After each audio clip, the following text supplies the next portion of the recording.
வணக்கம் நேயர்களே.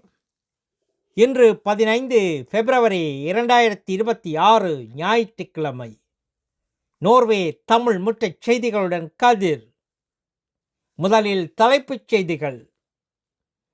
வானூர்தியில் தீ நேர்வு, கட்சி தலைமை மாற்றம், அரச குடும்ப சிக்கல்.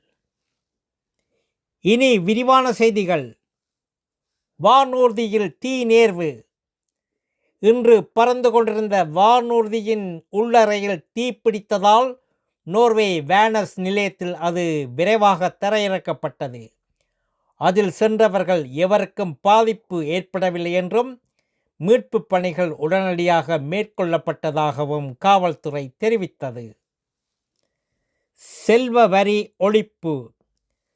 நோர்வேயின் பழமைபெண் கட்சி ஹொய்ர ஆண்டுக்கு 38 பில்லியன் குரோனர் வருவாய் ஈட்டித்தரும் செல்வ வரியை ஃபோர்மஸ்கத் முழுமையாக ஒழிக்க கட்சியின் கூட்டத்தில் தீர்மானம் நிறைவேற்றியுள்ளது.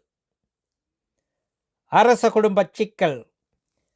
மகன் மாரியஸின் சட்ட சிக்கல்கள் மற்றும் மறைந்த பாலியல் குற்றவாளி எப்ஸ்டைன் உடனான பழைய தொடர்புகளால் ஜெர்மனியில் நோர்வே இளவரசி மெத்த மாரித்தின் நற்பெயர் பெருமளவு சரிந்துள்ளதாக அந்நாட்டு ஊடகங்கள் செய்தி வெளியிட்டுள்ளன. நல்லது நேயர்களே, மேலும் செய்திகளுக்கு நோர்வே தமிழ் முகநூல் பக்கத்தையும் இணையதளத்தையும் பாருங்கள். உலகெங்கிலும் தமிழ், நம் உணர்வெங்கிலும் தமிழ்.